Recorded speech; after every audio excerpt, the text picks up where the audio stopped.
Bonjour, alors mon nom est Céline Bouffard, je suis l'animatrice du volet Personnes proches aidantes d'aînés de la communauté de pratique aînée. Aujourd'hui, nous avons avec nous Madame Julie Bickerstaff, qui est coordonnatrice du service Info Aidant de l'appui. Aujourd'hui, elle va nous présenter une capsule sur la série documentaire Au-delà des mots. Donc, sans plus attendre, Madame Bickerstaff, je vous laisse la parole. Alors bonjour et merci Madame Bouffard de me donner le privilège de partager avec vous aujourd'hui et avec les membres de la communauté de pratique la série documentaire Au-delà des mots, paroles de proches aidants, ainsi que de vous présenter les outils d'animation qui l'accompagnent. Avant de débuter ma présentation, je voudrais d'abord partager avec l'ensemble des membres de la communauté de pratique la bande-annonce de notre série documentaire, histoire de vous donner un peu l'eau à la bouche.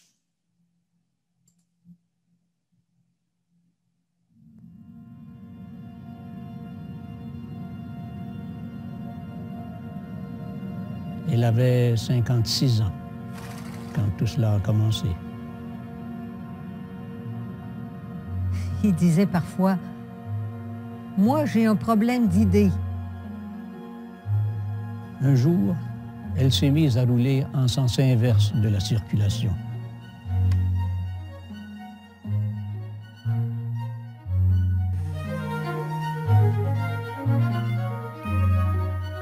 Entre désespoir et consentement, je venais d'enfiler mon costume de mère courage.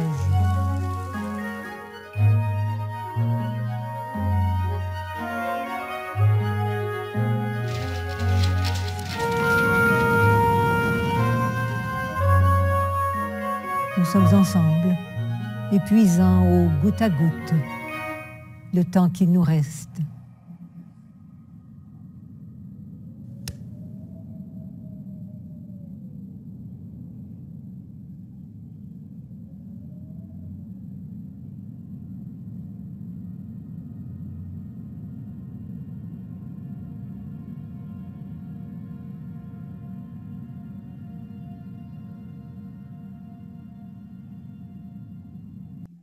Alors voilà notre petite bande-annonce pour stimuler l'envie d'aller regarder la série documentaire. Aujourd'hui, ce que je veux faire avec vous, c'est de vous raconter la petite histoire du projet Au-delà des mots, de vous présenter un extrait d'un chapitre 2 et de vous présenter les outils qui l'accompagnent pour mieux comprendre comment on peut se servir de la série documentaire dans un contexte d'intervention auprès des personnes proches aidantes. Et finalement, je vais vous partager l'expérience d'une utilisatrice de nos outils. Donc, la petite histoire du projet Au-delà des mots, elle a commencé par un bel après-midi d'été. Édith Fournier et Michel Carbonneau avaient invité la direction de l'appui à visionner une captation de leur récit qu'ils faisaient depuis déjà quelques années devant le public. Tout de suite, mon directeur, ma directrice adjointe tombent sous le charme. Rapidement, ils voient à quel point chaque chapitre de leur récit, ça rime avec des étapes ou des marqueurs importants de la trajectoire des personnes proches aidantes. Que l'on parle de l'annonce du diagnostic, de l'organisation des services à domicile, de l'épuisement, du recours à l'hébergement jusqu'au décès de la personne aidée. Progressivement, une idée a fait son chemin, celle que cette œuvre pouvait servir de déclencheur pour des discussions dans le cadre de rencontres de groupe avec des personnes proches aidantes. Donc, pour nous qui travaillons depuis maintenant 10 ans à soutenir des organismes qui offrent du soutien psychosocial sous différentes formes aux personnes proches aidantes, le mariage était parfait. Il s'agissait maintenant pour nous d'aller un peu plus loin qu'une simple captation vidéo et d'imaginer des outils d'animation simples, souples, flexibles, qui pouvaient facilement s'adapter à différents contextes d'intervention et qui pouvaient être complémentaires à toute l'expertise qui a été développée par les groupes. Donc, au départ, notre intention était d'appuyer les organismes qui s'adressent aux personnes proches aidantes en leur offrant un outil clé en main pour animer des activités de soutien psychosocial. On s'est aussi dit que chemin faisant, on pourrait continuer à sensibiliser différents groupes cibles Donc, que ce soit des médecins, des futurs intervenants sociaux, des infirmières, les sensibiliser grâce à la série documentaire à la réalité des proches aidants. Finalement, on pense aussi que l'ensemble de l'œuvre peut participer à sensibiliser le grand public à la réalité des personnes proches aidantes, notamment au vécu des hommes aidants, perspective qui est beaucoup moins connue. Puis, est arrivée la pandémie et tout d'un coup, pratiquement tous les organismes se sont vus contraints de basculer vers le soutien psychosocial à distance. Oui, par téléphone, mais aussi en ligne, sur Zoom ou sur d'autres plateformes. Donc, une demande a émergé pour du contenu et des outils qui s'adaptent à ces nouvelles modalités. Voilà, donc on s'est attelé à la tâche, on a travaillé de concert avec les auteurs, avec les artisans de la série documentaire et avec des spécialistes du travail psychosocial pour proposer une série documentaire et des outils d'animation dont on vous donne un aperçu aujourd'hui. Chaque chapitre est accompagné d'une fiche d'animation. Un document de consignes générales les accompagne et nous proposons également une fiche pour la personne proche aidante.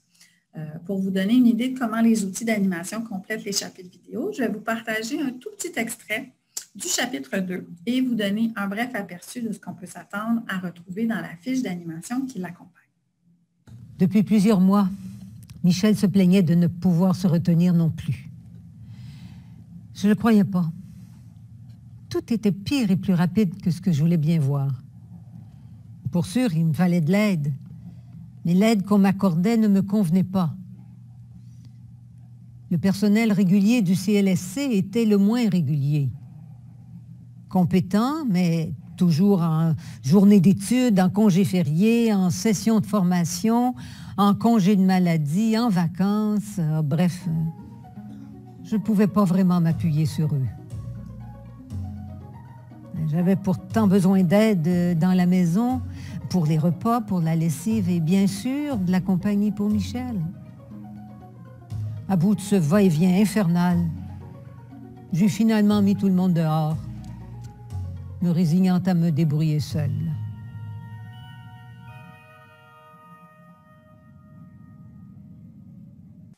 Parlons maintenant des outils d'animation. Les fiches sont toutes structurées de la même façon. Tout d'abord, il y a le titre de la fiche d'animation qui diffère légèrement du titre du chapitre vidéo et qui donne une idée un peu plus précise du thème qui est abordé. Pour le chapitre 2, la fiche s'intitule « S'organiser, demander et obtenir de l'aide ». Puis, la ligne directrice du chapitre qui consiste en un bref rappel de ce qui est abordé dans le chapitre vidéo. Finalement, une proposition d'une démarche d'animation en 4 étapes. L'étape 1 consiste à choisir un objectif d'animation. Différents objectifs peuvent être poursuivis par la personne animatrice. Nous en proposons quelques-uns. À titre d'exemple, pour le chapitre 2, une personne animatrice pourrait se fixer l'objectif de sensibiliser les personnes participantes à l'importance de demander de l'aide. L'étape 2, il s'agit de choisir un thème. Tous les chapitres ont le potentiel d'ouvrir une discussion qui peut faire émerger plusieurs thèmes dans le cadre d'une rencontre de groupe avec des personnes proches aidantes. Par exemple, dans le chapitre 2, on pourrait aborder le sentiment d'être dépassé, la difficulté à gérer les exigences du quotidien, la peur du jugement, l'irritabilité envers le proche malade, la réticence à demander de l'aide et bien d'autres. La fiche d'animation propose 2 thèmes accompagnés de stratégies d'animation. Mais rien n'empêcherait une personne animatrice d'explorer d'autres thèmes en fonction de ce dont le groupe veut discuter. Alors, exemple d'un thème proposé dans le chapitre 2, les services. Où sont-ils? Comment y accéder? Est-ce qu'ils conviennent à ma situation? Les avantages et les inconvénients. Stratégie d'animation possible. Inviter les personnes participantes à réfléchir sur leur propre interaction avec la diversité des services.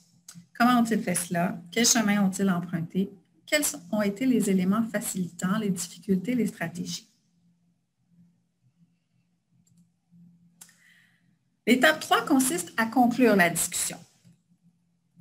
Nous proposons pour chaque chapitre que la personne animatrice fasse un résumé de ce qui a été échangé en faisant ressortir le commun et le singulier.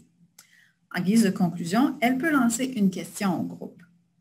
qu'est-ce que vous retenez de plus important des échanges et de la vidéo en lien avec votre vécu de proche aidant? L'étape 4 est facultative. Compte tenu des différents contextes d'utilisation des outils, on ne peut pas présumer de la possibilité d'aller plus loin. Si le contexte d'intervention le permet, si la dynamique de groupe est bien établie, que les personnes participantes sont prêtes à s'investir dans un processus de changement, la personne animatrice peut choisir d'aller un peu plus loin. Voilà pourquoi chaque fiche contient des pistes de réflexion que la personne animatrice peut proposer ou des pistes d'action autour des attitudes et comportements à développer, à adopter pour mieux traverser la trajectoire de personnes proches aidantes. Elle peut les inviter à poursuivre la réflexion au-delà de la rencontre en suggérant des actions à prendre. Finalement, une fiche du participant est proposée en guise de feuille de route pour accompagner la personne proche aidante, pour qu'elle puisse prendre des notes et noter ses réflexions à partir de l'écoute des chapitres vidéo et des échanges en groupe. Tous ces outils sont téléchargeables et disponibles gratuitement. Il suffit d'en faire la demande en complétant le formulaire sur le site web d'Au-delà des mots. Je vais maintenant vous amener faire une petite visite guidée du site web pour vous identifier l'endroit où aller faire la demande des outils. Donc, je vous amène sur le site web d'Au-delà des mots. Vous constaterez sur la page d'accueil que nous avons 4 panneaux. En fait, c'est des 4 sections différentes du site web. Donc, pour visionner la série documentaire et les chapitres vidéo, on clique sur le premier panneau. Et ce qui est important de vous faire remarquer, c'est que pour chacune des capsules vidéo, il est possible de la visionner avec des sous-titres en français et en anglais, ce qui permet d'utiliser la série documentaire dans des contextes non francophones ou alors multilingues où il y a une difficulté avec le français. On peut rajouter des sous-titres anglais ou français. Donc, chaque chapitre vidéo peut également être téléchargé si l'accès à Internet est problématique dans une région. Les personnes animatrices peuvent télécharger, enregistrer chacune des capsules sur leur ordinateur pour ensuite les diffuser à partir d'un ordinateur et d'un projecteur. Je retourne à la page d'accueil pour vous amener sur la section des outils d'animation. Donc, dans la section des outils d'animation, il suffit de suivre la boîte « Télécharger les outils d'animation ». Donc, on peut, pour chaque chapitre, pour chaque thème, on remplit le formulaire, on indique les fiches d'animation qui nous intéressent. Si on pense utiliser l'intégralité, c'est possible. On peut aussi choisir d'utiliser 1 ou 2 fiches parce qu'il y a 1 ou 2 thèmes qui nous intéressent davantage. Donc, il est très facile de faire la demande et de recevoir, on reçoit les outils très rapidement. Je retourne à ma présentation. Donc voilà, maintenant que je vous ai donné un bref aperçu de ce que vous pouvez retrouver sur le site du projet, je vais céder la parole à une utilisatrice, en fait à Franca Turcot, travailleuse sociale, chargée de cours et conférencière. Franca fait partie du groupe d'intervenantes qui a testé les outils et qui a contribué à les peaufiner. Dans le cadre de notre démarche, c'était très important d'avoir le regard d'intervenants terrain qui avaient une bonne expérience d'animation de groupe auprès des personnes proches aidantes et qui avaient aussi eu l'expérience depuis la pandémie d'offrir du soutien psychosocial à distance. En fait, la qualité et la pertinence de cette œuvre cinématographique comme outil d'intervention comporte, selon moi, plusieurs avantages et des privilèges même. Je crois, en fait, l'œuvre nous présente la trajectoire de 2 proches aidants, Michel Carbonneau et Edith Fournier. On apprend leur histoire à travers toutes les étapes que vivent les proches aidants. Donc, on y va avec les premiers symptômes, ensuite le diagnostic, l'accompagnement à domicile et avec ça vient toute la recherche des services. Et dans la recherche des services, c'est l'épuisement, toute l'énergie que ça demande. Ensuite, l'hébergement, et la douleur de la séparation. Et tout ça jusqu'au dernier souffle de la personne qui était aidée. Donc, rapidement, en fait, je dois avouer que rapidement, on s'attache au personnage. Rapidement, on s'attache à Michel et Édith. Et l'œuvre est elle-même en soi d'une grande beauté. Les images, la musique, les voix, les mots, le récit. Alors, n'est-ce pas là le propre d'une œuvre cinématographique de dévoiler avec une grande beauté les tragédies humaines? Je crois que le pari a été réussi. Alors maintenant, la pertinence de ces outils pour l'intervention. Pour les proches aidants, pour moi, cette œuvre-là, elle vient mettre des mots sur ce que ces personnes vivent. Donc, cette lecture théâtrale, cette œuvre littéraire va résonner chez plusieurs, je crois que ça va faire résonance pour plusieurs des proches aidants. Donc, on vient mettre des mots sur leur vécu et ainsi, on normalise de cette façon leurs émotions. On normalise leurs réactions et toute la gamme des émotions qui vient avec le fait d'être un proche aidant. Donc, la colère, l'impuissance, la culpabilité, la frustration, des émotions qui souvent sont difficilement avouables. Maintenant, on les entend chez quelqu'un d'autre. Et du coup, ça vient normaliser que je peux moi aussi ressentir de la culpabilité ou de la colère envers la personne qui est malade. En normalisant les réactions, je crois qu'on fait en sorte que les personnes peuvent se sentir moins seules. Donc, comme je disais tantôt, les proches aidants peuvent être très isolés, se refermer sur eux-mêmes, se sentir seuls au monde. On vient maintenant leur envoyer le message qu'ils ne sont pas seuls. Il y a d'autres personnes qui vivent ce qu'ils vivent. Et que devenir proche aidant peut arriver à tout le monde. On peut tous être appelés un jour ou l'autre à devenir proche aidant. Donc, on leur donne une voix, on met des mots sur ce qu'ils vivent et on leur démontre qu'on s'intéresse à ce qu'ils vivent. On ne les a pas oubliés. Ils ne sont pas les patients invisibles, comme on aime les nommer dans la littérature scientifique. Donc, on s'est attardé à créer une œuvre pour eux, on s'est attardé à créer des outils d'intervention pour eux. Ce qu'ils vivent est important pour nous. Pour ce qui est de la pertinence des outils, maintenant, pour les intervenants. Je crois que les intervenants, ça va faire en sorte qu'ils détiennent en leur possession une œuvre littéraire et cinématographique d'une grande beauté, qui est originale et qui est inédite.